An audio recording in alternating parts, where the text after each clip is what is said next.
Assalamualaikum warahmatullahi wabarakatuh. Baiklah, di sini saya akan menjelaskan tentang praktikum metode farmakologi percobaan 4, yaitu antipiretik, di mana tujuannya yaitu kita mengetahui obat-obat dari antipiretik dan mekanisme kerja dari obat tersebut. Selanjutnya, alat dan bahan yang digunakan pada praktikum ini ada alkohol, kapas, sonde, dispo dan suntik, larutan paracetamol, aspirin, ibuprofen, NSCMC, ragi, dan NaCl fisiologis 0,9%. Selanjutnya yaitu cara kerja dari percobaan ini, yaitu pertama-tama disiapkan alat dan bahan, diukur suhu awal hewan uji melalui rektal, dan diberi penginduksi ragi melalui suputan. Oke, pertama-tama kita ambil alkohol, kita oleskan ke kulit bagian atas hewan uji. Setelah itu kita ambil ragi roti sebanyak 15% dengan dosis 125 ml per kilogram berat badan. Lalu kita suntikan ke kulit leher ini. Pertama diambil sedikit kulit dari hewan uji ini di bagian leher, ini ditarik, lalu disuntikan. Setelah itu ditunggu selama 5 menit. Selanjutnya yaitu setelah 5 menit kita ukur kembali suhu hewan uji ini melalui rektal. Nah, setelah itu kita berikan NaCl fisiologis melalui intraperitoneal. Pertama-tama kita balik begini, yang begini hewan ujinya. Anggap saja hewan ujinya yaitu tikus putih. Kita jepit di leher, lalu kita balikkan begini. Lalu kita ambil alkohol yang kita ambil kapas yang telah diberikan alkohol. Nah, di bagian paha sini. Nah, kita oleskan. Setelah itu kita suntikan NaCl fisiologis 0,9% ini.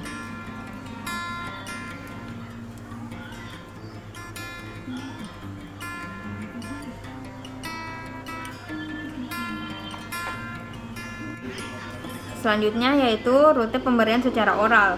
Nah, di sini rute pemberian secara oral yang diberikan yaitu ada NSCMC, paracetamol, ibuprofen, dan aspirin. Nah, masing-masing diberikan sesuai dengan dosis. Nah, pertama-tama kita memberikan secara oral itu menggunakan sonde oral. Pertama, caranya yaitu kita pegang tikus hewan ujinya, dijepit di leher, lalu dibalikkan begini. Nah, setelah itu kita ambil obatnya, dimasukkan melalui samping mulut, lalu tekan sampai di esofagus.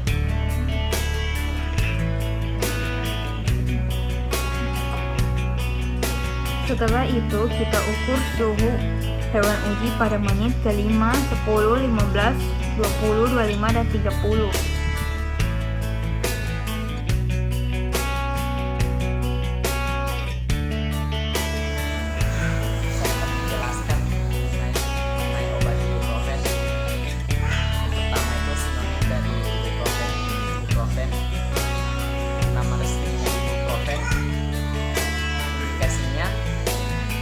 Nyerinya sampai nyeri sedang dan demam. Kemudian mekanisme kerja ibuprofen. Mekanisme kerja ibuprofen menghambat COX1 dan COX2. Dengan demikian juga menghambat intensitas prostaglandin. Perisep analgesik 30-60 menit. Kemudian dosisnya untuk dewasa 200-400 mg dan untuk dosis maksimumnya 1200 mg per hari. Pemberian obatnya, pemberian obat ibuprofen serbuk hablur putih atau hingga hampir putih berbau khas lemah. Demikian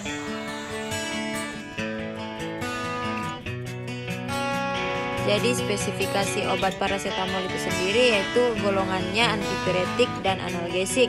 Terus indikasinya meredakan nyeri, termasuk sakit kepala, sakit gigi, demam disertai dengan flu dan setelah imunisasi. Terus dosisnya untuk dewasa itu 500 mg sampai 1000 mg. Kalau dosis anak-anak 250 sampai 500 mg. Dan efek sampingnya itu reaksi hematologi, reaksi kulit dan reaksi lainnya serta kerusakan hati.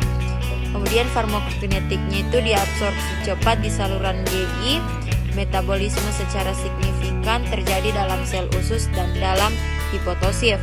Terus farmakodinamiknya meredakan demam dan nyeri, efek pengendalian nyeri bertindak langsung pada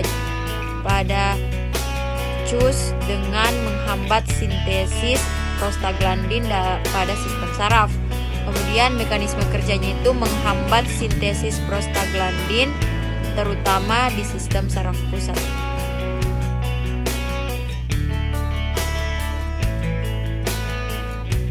Di sini saya akan menjelaskan obat yaitu acetosal yang nantinya akan diberikan kepada tikus atau hewan uji yang digunakan. Acetosal merupakan singkatan dari asam asetil salisilat atau yang biasa kita kenal dengan aspirin. Nama resmi dari acetosal ini yaitu Acidum acetyl salicylisum.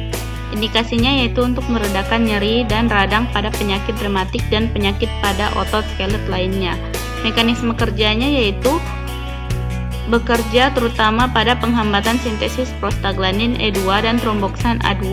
Akibat penghambatan ini, maka ada 3 aksi utama dari aspirin, yaitu